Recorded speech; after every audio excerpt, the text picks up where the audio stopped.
사이톡 시작하겠습니다. 저는 아율입니다. 수박입니다. 크림입니다. 프란체스카입니다. 네, 프란체스카님 오늘 게스트로 오셨습니다. 환영합니다. 감사합니다. 프란체스카님이 가져오신 사연을 먼저 한번 제가 읽어볼게요. 제목은 어떤 마음을 가져야 할까요? 저에게는 가장 친한 친구가 있습니다. 친구는 10여 년 전 결혼하여 아들 하나를 낳고 살고 있습니다. 결혼 전 친구는 부모님과의 관계가 좋지 않았고 저도 그런 편이라 서로 위로해주며 많이 의지했습니다. 어떻게 보면 친자매보다도 친하게 지냈고 20년이 넘는 시간 동안 서로에게 위안이 되어주며 잘 지내고 있습니다. 그러다가 친구가 오래 사귀던 남자친구와 결혼을 하겠다고 얘기했고 저는 반대했습니다. 오랜 시간 교제했던 남자친구였기 때문에 자주 만나고 함께 어울렸었는데 그때마다 별로 좋진 않았으나 아무 말 안 했어요. 그러다가 결혼을 한다 하니 그 남자의 성품이나 환경이 친구를 힘들게 할 것 같다는 생각이 많이 들더라고요. 예를 들면 이 친구는 매우 검소한 편인데 남자는 허세가 심하고 집안 사람들이 모두 그런 편인 것과 또 괴팍한 시아버지 때문에 마음고생할 것 같은 환경 등등 우유부단한 친구의 성격에 친구가 휘둘리고 살 것 같았어요. 그리고 무엇보다도 친구의 직업 때문에 사귀는 거라는 확신을 가지고 있었거든요. 왜냐하면 그 둘이 사귀던 초반에 제 친동생을 통해서 그 남자친구의 누나가 한 말을 듣게 되었어요. 그 누나라는 사람과 제 동생은 그 당시에 어떤 교육과정을 함께 듣고 있었는데 요즘 내 남동생이 만난 여자친구가 있는데 약사야. 내 동생은 봉잡았지 뭐 라고 말을 했다더라고요. 그때는 제 동생도 그분도 그분이 말하는 여자친구가 제 친구인지 몰랐는데 이런저런 상황들을 조합해 맞춰보다가 알게 되었어요. 그때 친구에게 고민하다가 말해줬는데 이미 청첩장이 나왔고 모든 게 준비된 상황이라 그냥 결혼을 하더라고요. 그 친구는 그 당시에 부모님으로부터 벗어나고 싶어하는 마음이 많았거든요. 어쨌든 친구는 결혼을 했고 역시나 처음부터 갈등이 심했어요. 게으르고 무능한 남편 때문에 속앓이도 많이 했고 만삭의 몸으로 이혼을 생각하기까지 했어요. 그 이후로도 몇 번의 이혼 위기가 있었고 심각한 스트레스와 우울증으로 힘들어했어요. 그러다 지금은 그 친구가 암 진단을 받고 투병하고 있어요. 1년 전에 진단받고 수술과 치료를 다 해서 괜찮다고 생각했는데 2달 만에 재발이 되어 다시 치료를 하고 있어요. 진행도 너무 빠르고 수술도 불가한 경우라 합니다. 이런 시간들을 지나오면서 제 문제가 시작됩니다. 바로 친구와 저를 동일시한다는 거죠. 가장 친한 친자매와 같은 친구니까 그 친구의 힘든 마음이 고스란히 느껴져요. 매번 그랬어요. 그렇게 생각하지 않으면 죄책감이 느껴질 정도예요. 머리로는 알고 있어요. 나는 나고 너는 너라는 걸요. 하지만 친한 친구들이 어떤 일이 생기면 그 마음이 그 고통이 그대로 투영되어서 마음이 너무 힘들어요. 제 일을 못할 정도로요.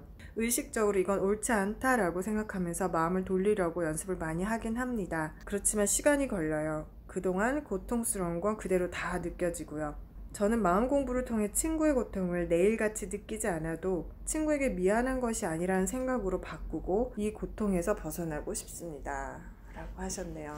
네. 아, 그래요. 일단 저는 이거를 들으면서 제일 되게 안타까웠던 게 중간에 이제 그 친구는 어쨌든 너무 진행이 빠르고 수술도 불가한 경우다. 그러면 뭐 진짜 최악의 안 좋은 상황까지도 얘기를 이렇게 생각을 서로 하고 계시는 상황이겠네요. 그러면 진짜 마음이 많이 힘드실 것 같다는 생각이 드네요.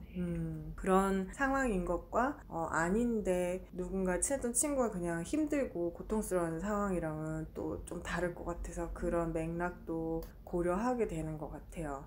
그리고 제가 일단 이제 여쭤보기 전에 사연을 읽다 보니까 한 3가지 정도가 눈에 들어오거든요. 네. 일단은 친구의 입장에 대한 설명이 많았고 네. 친구가 뭐 예전 히스토리죠. 이거는 언제 어디서부터 잘못되었는지 이거에 대해서 뭔가 프란체스카님이 아직도 뭔가 마음에 많이 남아있는 것 같고 그런 감정은 또 뭔지도 조금 느껴보고 싶고 어쨌든 그 과정 내내 친했을 때 동일시라는 걸 통해서 나도 같이 힘들어왔던 그런 케이스인 것 같아요. 그리고 여기에는 또 내가 이 친구의 그 힘든 상황에 관여하는 방식에 대한 거, 동일시에 대한 얘기도 나오고 그리고 3번째가 이제 제목이랑 연관이 될 것 같은데 죄책감에 관한 거. 나는 이 상황에서 나도 고통스럽지 않으려면 동일시도 아니고 동일시를 하지 않고 있을 때 죄책감도 아닌 이 두 가지에서 어떤 마음을 가져야 할까 이런 얘기를 해주셨어요. 그래서 저는 궁금한 게 프란체스카님이 이 집 어떻게 보면 세 가지 차원이 있는 것 같은데 여기서 제일 힘든 게 뭐세요? 제일 힘든 거요? 네. 몇 가지가 있을 것 같은데 일단은 제가 너무 오버하는 것 같은 거, 오지랖이 너무 넓게 생각해서 고통을 자처한다라는 거. 그러니까 뭐 지금은 몸까지 아프게 돼서 또 상황이 조금 더 심각해진 거지만 요 전까지만 했을 때도 뭐 그렇게까지 뭐 친구의 일인데 뭐 친하지만 그냥 친구의 일인데 안 됐다 얘기나 들어줘야지 그냥 이 정도로 그냥 넘기면 될 거를 너무 크게 생각을 해서 한 번은 뭐 개입까지 한 적이 있었거든요. 그래서 사실 여기 적진 않았지만 한 2년 정도 연락을 그 친구가 끊은 적이 있어요. 뭐 가정사에 개입을 하셨던 거예요? 네. 네. 결과적으로. 그래서 그런 오지랖 부리는 마음을 그때 이후로 많이 접었어요. 뭐 이 친구뿐만 아니라 다른 친구에게도 접었는데 근데 이제는 아프니까 이게 또 다시 크게 너무 다가와서 일을 한 열흘 이상은 아예 못하겠더라고요. 뭐 아무 생각을 못하고 그 생각에만 빠져 있는 거예요. 근데 이 상황 자체로 나를 너무 괴롭히는구나. 일부러 내가 찾아가서 이런 상황들을 만들어 오면서 살아왔구나. 그런 생각을 하게 됐어요. 그래서 그것도 또 저한테 죄책감이 드는 거예요. 그게 어떤 면이죠? 구체적으로? 그냥 이렇게 듣고 흘려버렸어도 될 것을 뭔가 자학하는 마음이 아닌가. 그래야 나는 좀 편한 사람이 아닌가. 나를 계속 괴롭혀야 그러니까 평온한 마음을 가지면 뭔가 안 된다는 생각이 있나? 그러면 그 얘기가 혹시 프란체스카님 이 친구의 일로 네. 이를 내가 이용해서라도 나를 계속 그런 게 괴롭히고 아닌가. 좀 네. 자학하고 싶어하는 것 같다. 그래서 네. 여기에 더 빠져드는 네. 것 같다라는 생각이. 그러니까 머리로는 이제 아니까요. 그거는 네가 그렇게 미안해하지 않아도 된다. 이제 그런 걸 알면서도 한편으로는 내가 이렇게 얘는 이렇게 아프고 있는데 나는 뭐 뭘 해야지, 뭐 새로운 거에 도전해봐야지 이렇게 마음을 먹는 것만으로도 되게 죄책감이 드는 거예요. 그 죄책감이라는 부분이 좀 제일 힘드신가요? 네. 그게 힘들어요. 그걸로 인해서 나도 괴롭고 그러니까요. 누군가 이거는 되게 많이 있는 일인 것 같아요. 가족이라던가 친한 사람이 상황이 계속 안 좋아져요.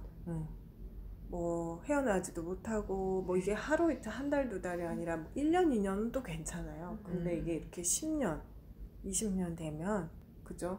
그런 것 같아요. 저도 지금 아일린 말씀을 들으니까 뭔가 나 혼자만 잘 사는 것 같고 나만 진짜 아까 말씀하신 것처럼 새로운 걸 하려고 하면 나만 이 기회가 뭔가 있는 것 같고 내 친구는 이 기회가 없는데 힘든데 이런 생각에 저도 되게 죄책감 많이 들 것 같다는 생각이 좀 들었어요.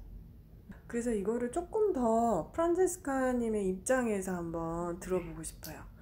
아까 잘 얘기해 주셨거든요. 항상 구체적인 상황이 되게 중요한데 프란체스카님은 일단 내가 이걸 막 친구 대신 해결해 보려고 하는 마음도 있었죠. 네, 개입할 네, 때는 네. 너가 해결 못해? 그럼 내가 네. 일로 와 있어봐 좀. 나 해결 좀 하자. 네. 너도 힘들고 나도 힘들자. 뭐 이런 마음이셨나요? 네. 그게 조금 이건 제 개인적인 특성 같은데 제가 장녀거든요. 그러니까 항상 뭔가를 일단 엄마 있어봐. 내가 일단 해결해 줄게. 이 마음이 항상 기저에 있어요. 그러니까 뭘 해도 내가 해결을 해야 된다라는 거. 그리고 못했을 때는 또 자학 모드로 오거든요. 그게 바로. 그래서 그것도 많이 내려놓으려고 하는 부분인데 개인적으로 막 해결을 해줘야 되지 않나? 그 생각이 커요. 그랬다 이제 그거는 접으셨고 네. 그러니까 해결을 내가 개입을 해줄 수도 없고 네. 친구는 계속 아파하고 네. 힘들어하고 네. 근데 이 친구가 나한테 뭐를 어떤 식으로 요구하죠? 내가 느끼는 요구가 뭐죠? 그러니까 결혼 생활 자체가 굉장히 우울했거든요. 근데 이제 이거를 걔도 친구가 별로 없어요. 그러니까 거의 저한테만 얘기를 해요. 그리고 뭐 반대하는 결혼을 했기 때문에 집에도 더 얘기를 못하고. 근데 그럼 제 입장에서는 나라도 안 들어주면 얘는 어디 가서 이거를 풀어낼까? 그러니까 친구는 하소연을 하네요. 하소연을 좀 많이 하네요. 네. 좋아요. 이건 분명히 친구가 요구하는 거죠. 네.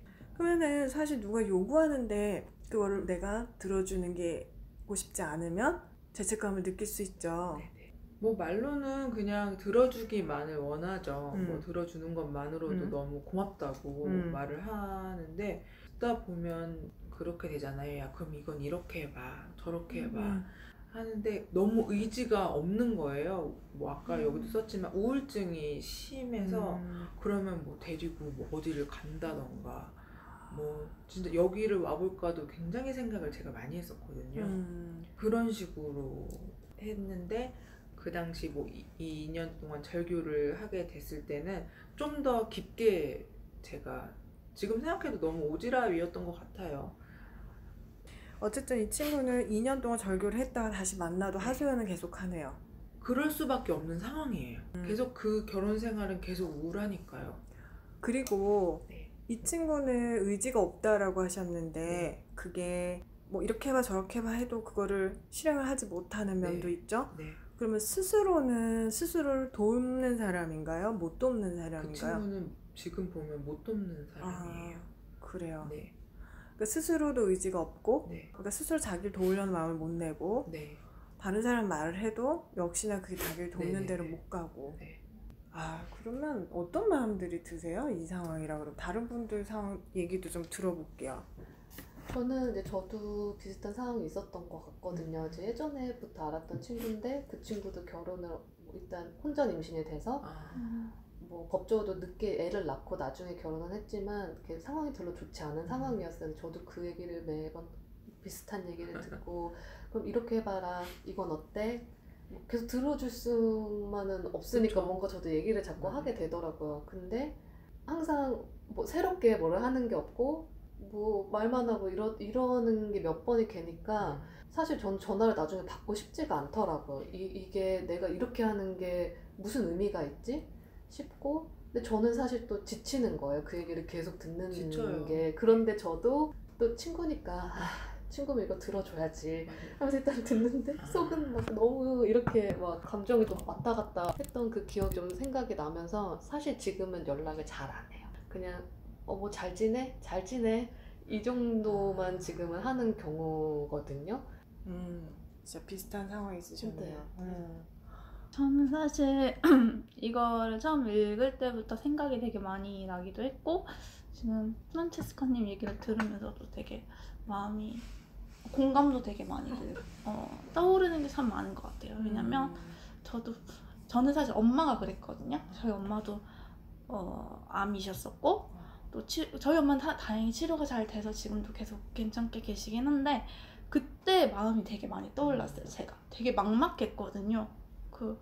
내가 얘기를 들어준다고 해도 상황이 달라지지가 않고 그게 뭔가 굉장히 끊임없이 엄마가 그 우울증에 이렇게 끌려 내려가듯이 어떤 얘기를 해도 제 얘기는 듣지 않고 그냥 계속 무한정으로 그냥 우울한 것만 있었을 때가 있어요. 그때 되게 사실 엄마한테 지금 이렇게 표현하면 미안한 말이기도 하지만 좀 제가 늪 안으로 같이 끌려 들어가는 느낌? 얘가 구원해 주겠다고 가는데 구원은커녕 같이 그냥 이렇게 빠져있는 느낌. 그래가지고 그 도움이 안 된다는 면에서 제가 저를 또 자책을 좀 많이 했던 것 같고 근데 그래서 약간 친구가 굉장히 안 좋은 상황이니까 그 상황에서 뭔가 옆에서 계속 영향을 받게 되는 프란체스카님의 마음이 뭔지 너무 잘 알고 근데 또 저는 사실 화도 조금 올라오긴 했거든요. 저도 이렇게 막 많이 개입하고 이랬을 때 그거대로 안 되면 나는 정말 최선을 다해 고민해가지고 당신을 위해 이렇게 했는데 그걸 정말 아무렇지 않게 그냥 나만 이상한 사람이 되어버리고 그런 걸 했을 때 좀 분노 같은 거를 잘 모르다가 요즘은 조금 그렇게 내가 저 사람한테 사실 내가 저 사람 경계를 안 지킨 것도 있는데 내 말대로 안 했다는 거에서 내가 화를 갖고 있었던 것도 있었구나도 좀 새롭게 알게 되고 뭔가 사실 이 상황이 너무 안 좋으니까 이 상황에서 내가 저 사람하고 떨어져서 경계를 지키게 될 때 되게 미안한 마음이 있기는 한데 제 경험에서는 뭔가 그래도 이렇게 떨어져서 이렇게 당신은 당신의 아픔 그리고 내가 그거를 이렇게 봐주는 좀 떨어졌을 때가 서로한테도 좀 건강해지고 좀 그때가 훨씬 제 말도 그 사람한테 영향력이 있어졌던 것 같아요. 제가 이렇게 붙어서 그 사람의 것처럼 이렇게 융합돼 있을 땐 제 말이 아무런 도움이 안 됐던 것 같거든요. 그냥 관성적으로 그 사람은 하소연을 하고 나는 그거에 대한 얘기를 계속 해주고 상황은 바뀌지 않고 그랬던 게 있었던 것 같아서 그게 많이 떠올랐어요.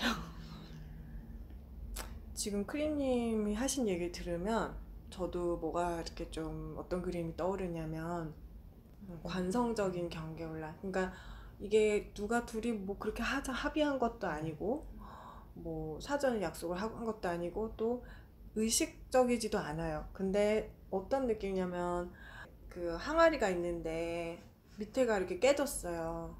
그래가지고 뭐 붓기만 하면 물이 계속 새요. 근데 아이고 목말라 이 항아리가. 아이고 죽겠어. 아이고 죽겠어.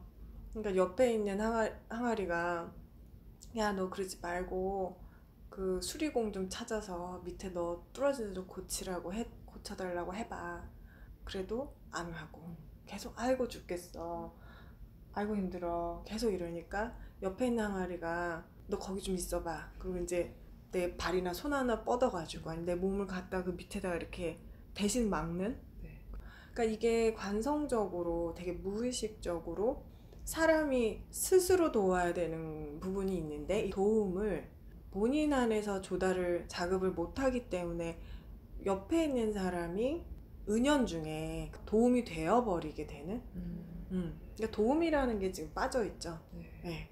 그거가 계속해서 요구가 되는 그죠? 프란체스카님 입장에서 보면 이거 요구가 되고 있는 거고 그 사람 입장에서는 도움은 나의 의식 안에 없어요. 네, 없던가 뭐 생각을 개념적으로는 할 수 있지만 그게 존재하진 않아요. 지금 이 사람의 과정 안에. 근데 이 사람 옆에 뭔가 붙어있단 말이죠. 그래서 이게 존재하려면 그게 와서 깨진 독을 밑에를 메꿔야 되는 그런 지금 어떤 역동이 보이거든요.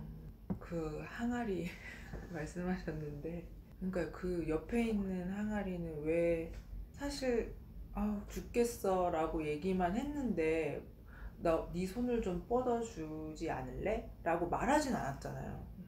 근데 이쪽 옆에 있는 항아리가 그냥 자발적으로 뻗어서 막아도 물이 새니까 제 불에 나가 지치는 그런 모습 같거든요. 그게 제일 지금 와닿으시네요. 네. 왜 네가 좋아서 해놓고 왜 너가 힘들어가지고 그러니 이거와 그 자신이 자신을 도와야 되는데 그 친구의 경우에는 뭐 환경도 그랬고 전혀 그런 걸 가질 만한 마음적인 여유가 없이 살았던 거. 그런 사람에게는 아무리 옆에서 막 도와줘도 모르는구나. 거기까지 이제 생각이 들었어요. 네. 이 말을 들으니까 저도 딱 이렇게 오는 느낌이 뭐냐면 나는 도움이라고 말을 했는데 그 친구의 의식과 언어에서는 그건 도움이 아닌 거가 될 수도 있죠. 그냥 지나가는 말 이게 도대체 뭔지 이걸 어떻게 쓰는 건지 이걸 어떻게 잡는 건지 이걸 어떻게 내 몸으로 가져가서 뭐 모자란 데다가 끼워 넣는 건지 이런 것들이 남이 해줄 수 없잖아요. 그 부분을 프란체스카님이 그 부분도 얼마나 의식을 하고 계시는지 좀 궁금해요. 도움이라는 게 사실 뭐 우리 심리치료도 그래요. 어디 가면 이렇게 이제 저한테 오신 내담자분들 중에 하신 얘기들이 어떤 게 떠오르냐면 지금 어디 가서 뭐 검사를 받고 분석을 받고 이렇게 하면 쫙 얘기를 해주잖아요. 뭐 어떤 부분이 모자란다, 당신은 뭐를 더 개발해서 뭘 할 필요가 있고 뭐 부모와 독립을 하고 뭐 내려놓고 이렇게 쫙 얘기를 해요. 그러면 처음에는 너무 그게 짜릿하대요. 그리고 뭔가 다 될 것만 같고 근데 이제 납득도 가고 내 진짜 문제가 이거였구나 통찰도 막 오고 그랬는데 이제 다음날 아침에 눈을 뜨면 그건 그거고 내가 그거를 그래서 어떻게 내가 마음이 바뀔 수 있는 거고 내가 무슨 행동을 어떻게 하고 마음에서 무슨 의도를 내는지는 이제 그때 너무 홀로 남겨진 느낌이 든다. 오히려 더 내가 뭔가 더 문제가 있는 사람인가? 왜 나 이렇게까지 얘기를 듣고 다 했는데 왜 이 똑같지? 뭐 이런 이제 계속 갈수록 그런 생각들이 들었다라는 경우가 지금 조금 떠올라요. 그래서 우리가 어떠한 과정이라는 거, 그러니까 뭔가 스스로를 돕는다, 뭔가 필요한 걸 취한다라는 그 과정이 가지고 있는 여러 측면, 그리고 그거를 내 안에서 이뤄내는 과정에 사실은 굉장히 많은 단계들이 있을 수 있잖아요. 예를 들면 우리는 6시 일어나야지, 새벽 5시 반 기상해야지. 이것도 되게 힘들거든요. 누가 얘기는 해줄 수, 야 그거 하면 기분 되게 좋아. 그거 하면 이렇게 그렇게 그렇게 하려면 밤에 뭐 11시에는 자야 돼. 되게 될 것 같아요, 그죠? 그런데 막상 내가 매일 5시 반 기상을 해야지 이거 나한테 좋은 거야 한다고 해서 그 되진 않아요. 그게 소위 말하는 오지랖 아닌가요? 해결해줘야 되는 것 같은 생각이 먼저 들어요. 내가 들었으니까 아 접수 그러면 내가 출동 이런 느낌이네요. 지금 보니까 이 친구 말고도 다른 친구들이 거기서 뭔가 만족감을 느끼는 사람이 아닌가. 네, 그런 생각이 들었어요. 거기서 뭔가 내가 인정받고 그런 거네요. 인정받고 내가 살아있음을 느끼고 이 세상에 필요한 사람이고 존재감 말씀하시는 거예요? 저는 친구들을 또 좋아하거든요. 그러니까 여기 뭐 몇 개 모임이 있는데 거기서도 내가 필요한 사람 그거네요.